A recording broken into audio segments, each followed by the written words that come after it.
Pernahkah Anda melihat orang marah-marah di media sosial menyalahkan konten tentang NPD, bahkan menuduh balik pasangannya sebagai NPD? Faktanya, orang dengan kecenderungan NPD memang sulit bercermin. Saat ada edukasi yang membongkar perilaku mereka, mereka bisa merasa terancam, lalu menyerang balik dengan tuduhan balik.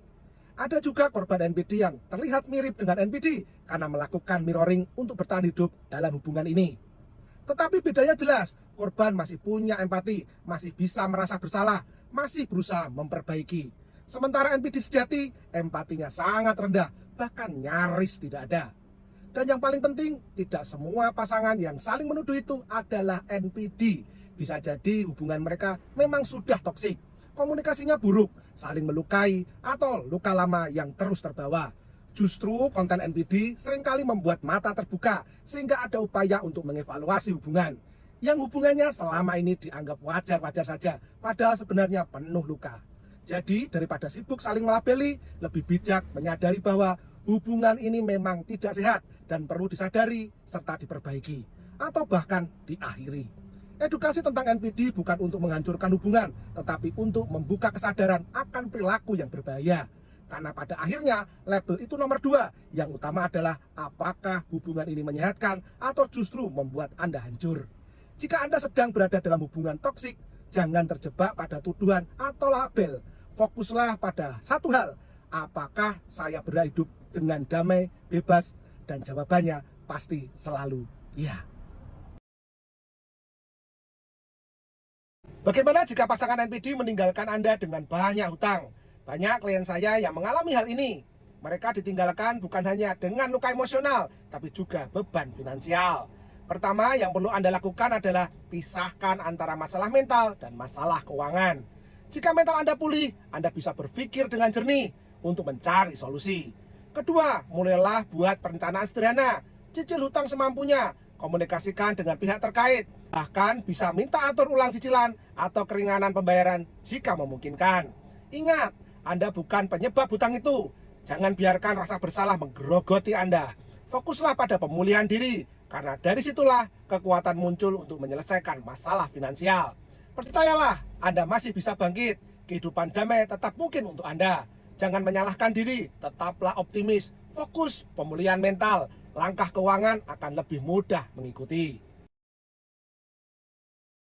Selingkuh itu bukan cuma soal ranjang, ada bentuk selingkuh yang sama menyakitkannya, meski sering tidak terlihat. Pada beberapa terduga NPD, perselingkuhan sering muncul dalam bentuk emotional affair, tidak terlalu berupa hubungan fisik, tapi bisa lewat curhat yang terlalu pribadi, berbagi rahasia yang seharusnya untuk pasangannya, atau perhatian yang berlebihan pada orang lain yang membuat mereka merasa diinginkan. Bedanya dengan selingkuh biasa, pola ini pada NPD cenderung berulang, sistematis, dan sangat terkait dengan kebutuhan egonya. Jadi bukan sekedar karena ada kesempatan, tetapi dorongan untuk terus mendapat suplai narsistik, pujian, perhatian, rasa dikagumi. Jika Anda mengalaminya, ingat, Anda tidak salah. Jangan biarkan diri Anda terus disalahkan. Mulailah pasang batasan yang jelas, pulihkan harga diri Anda, dan cari cara terbaik untuk melindungi diri Anda. Pernahkah Anda merasa stuck, cemas, atau seperti tidak bisa keluar dari masalah yang berputar-putar di kepala?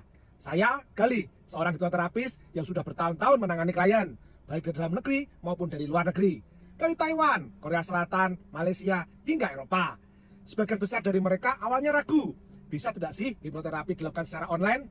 Dan saya paham, karena mereka membawa luka batin yang dalam, entah karena hubungan toksik, tekanan kerja, atau trauma masa kecil. Tapi saya melihat sendiri bagaimana wajah mereka berubah setelah sesi terapi.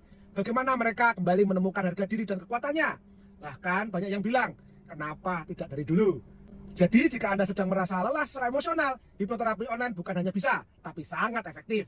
Yang penting bukan caranya, yang penting Anda siap berubah. Kenapa selain treatment dari NPD begitu mudah menghancurkan Anda? Selain treatment adalah hukuman favorit NPD. Mereka diam 1000 bahasa, bukan karena tenang, tapi karena ingin menghukum. Dengan diam, mereka membuat Anda gelisah, merasa bersalah, bahkan rela merendahkan diri demi mendapatkan perhatian kembali. Ini bukan komunikasi sehat, ini permainan kuasa. Cara keluar dari jebakan ini adalah jangan kejar validasi mereka, alihkan fokus pada hal yang produktif, bekerja, belajar, atau melawat diri. Semakin Anda bisa tenang tanpa mereka, semakin permainan itu kehilangan dayanya. Ingat, diam mereka bukan akhir dunia, tapi sinyal agar Anda berdiri lebih kuat. Kenapa seorang NPD bisa lebih meyakinkan dibanding korbannya saat menjelaskan masalah? Karena seorang NPD lebih tega. Mereka bisa berbohong tanpa rasa bersalah, menatap mata orang lain dengan penuh percaya diri, bahkan memutarbalikkan fakta seolah-olah merekalah korban. Sementara itu, korban biasanya masih punya empati. Mereka ragu untuk menjelekkan, takut dianggap berlebihan, dan emosinya sering terbawa saat bercerita. Akibatnya, NPD terlihat tenang, logis, dan masuk akal. Sedangkan korbannya tampak emosional dan tidak stabil. Padahal, kebenaran justru sering ada pada korban. Inilah alasan banyak orang di luar sana keliru menilai, karena NPD punya keberanian dan ketegaan yang tidak dimiliki korbannya. Jadi, jika Anda merasa suara Anda selalu kalah meyakinkan, percayalah, ini bukan karena Anda lemah, tapi karena NPD memang tega. Kenapa pasangan NPD sering merasa bersaing dengan Anda? NPD tidak bisa melihat pasangannya lebih bahagia atau lebih sukses. Bagi mereka, keberhasilan Anda terasa seperti ancaman, seolah-olah mengurangi harga diri mereka. Maka muncullah kompetisi diam-diam. Mereka meremehkan pencapaian Anda, membandingkan Anda dengan dirinya, atau bahkan mencoba menjatuhkan Anda agar tetap merasa unggul. Solusinya, jangan terjebak membuktikan diri pada mereka. Alihkan energi Anda untuk fokus pada kebahagiaan dan pertumbuhan pribadi. Karena kebahagiaan sejati tidak datang dari mengalahkan orang lain, tapi dari hidup sesuai nilai Anda sendiri. Tahukah Anda bagi seorang NPD, saat sorotan bukan padanya, itu terasa seperti serangan. Saat NPD dalam kelompok, begitu ada orang lain dipuji atau mendapatkan perhatian, ia langsung tersinggung, bahkan berusaha mengalihkan sorotan kembali kepada dirinya. Hal ini karena bagi NPD, sorotan sama dengan suplai narsistik. Saat perhatian beralih, logika bawah sadar mereka berpikir bahwa jika orang lain dipuji, berarti dia diremehkan.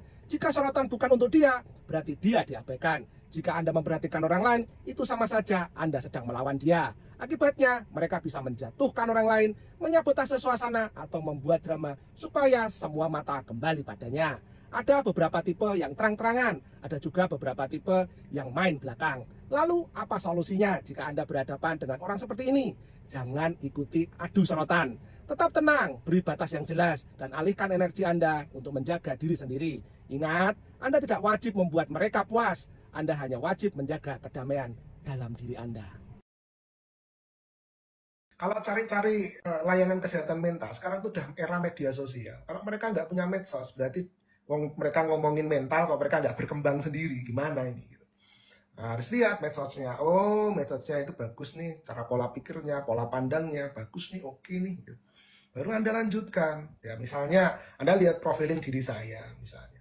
Oh, Pak Galih itu idenya begini, value yang ditanamkan begini, cocok nih, nah, Anda boleh ikut hipnoterapi dengan saya. Tapi simpel-simpel begini, saya carinya yang cewek deh, saya nggak mau yang cowok, apalagi Pak Galih nggak ada rambutnya, misalnya gitu.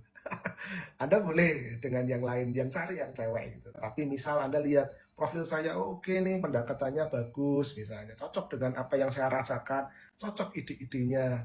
Nah, itu baru, oh, bisa jadi nih sama Pak Galih cocok. Boleh, silakan Anda lihat-lihat. Sekali lagi, media sosial sekarang terbuka.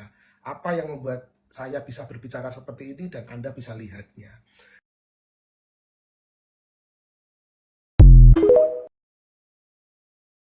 Kenapa NPD begitu pelit? Bukan sekedar pelit, seorang NPD sering menjadikan uang sebagai alat kekuasaan. Mereka membatasi akses pasangan terhadap keuangan, memberi atau menarik bantuan sesuka hati, bahkan membuat pasangannya merasa bersalah saat meminta kebutuhan dasar. Tujuannya sederhana, agar korban merasa tidak berdaya dan selalu bergantung pada mereka. Ingat, uang hanyalah alat, bukan identitas diri dari Anda. Nilai diri Anda tidak ditentukan dari berapa banyak mereka berikan atau ambil. Begitu Anda menanamkan keyakinan ini, kuasa mereka perlahan berkurang, dan kekuatan Anda kembali ke tangan Anda sendiri. Kenapa NPD suka mencuri waktu Anda? Seorang NPD sering membuat Anda menunggu, menunda janji, atau sengaja membuang energi Anda dengan drama. Bagi mereka, waktu Anda tidak berharga. Mereka ingin menunjukkan bahwa hidup Anda bisa mereka kontrol, bahkan hanya dengan membuat Anda menunggu. Setiap kali Anda terjebak dalam permainan itu, sebenarnya Anda sedang kehilangan energi, fokus, dan produktivitas. Ingat, Anda perlu mempunyai batasan waktu yang jelas. Jika mereka terlambat ataupun menunda, jangan selalu memberi toleransi. Ingat juga, waktu Anda sama berharganya dengan orang lain. Jangan biarkan hidup Anda dipermainkan hanya karena ego mereka. Ada yang bilang NPD bisa sembuh, tapi hati-hati, jangan salah kaprah. Sering ada klien yang datang untuk terapi karena mereka takut jika mereka NPD. Dan hal itu karena mereka merasa sering menyakiti orang lain. Justru di situ bedanya. Seorang NPD sejati tidak merasa bersalah. Mereka minim atau bahkan tidak punya empati. Mereka datang ke terapi biasanya bukan untuk berubah, tapi untuk menjaga citra atau mengendalikan situasi. Sedangkan orang yang merasa bersalah, takut melukai, dan ingin berubah, itu tanda bahwa mereka masih punya empati. Itu bukan NPD, tapi mungkin luka psikologis lain yang bisa disembuhkan. Bahaya terbesar adalah ketika korban percaya bahwa NPD bisa berubah. Mereka jadi menunggu harapan palsu, padahal semakin lama semakin hancur di dalam hubungan. Jadi jangan terkecoh, bedakan antara narsistik dan NPD sejati. Kalau Anda masih berharap pasangan NPD bisa sembuh, hati-hati. Fokuslah pada diri Anda, karena keselamatan mental Anda jauh lebih penting daripada menunggu perubahan yang hampir mustahil. Beberapa klien saya yang merasa korban dari NPD bercerita hal yang sama. Mereka sulit tidur, sering terbangun tengah malam, dan saat tidur malah mimpi buruk. Hubungan dengan NPD membuat sistem saraf Anda seperti tombol yang siaga dan tidak pernah dimatikan. Bahkan setelah lepas, tubuh Anda masih berpikir ancaman itu ada.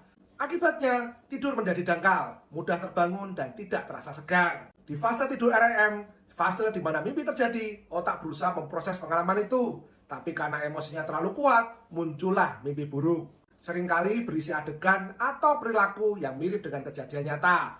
Ini bukan tanda Anda lemah, tetapi cara otak mencoba menyembuhkan luka yang belum selesai. Kondisi ini bukan hukuman, dan bukan berarti Anda akan selamanya terganggu. Dengan bantuan yang tepat, tubuh dan pikiran Anda bisa belajar merasa aman lagi. Tidur nyenyak tanpa dihantui masa lalu, itu mungkin, dan Anda berhak untuk mendapatkannya.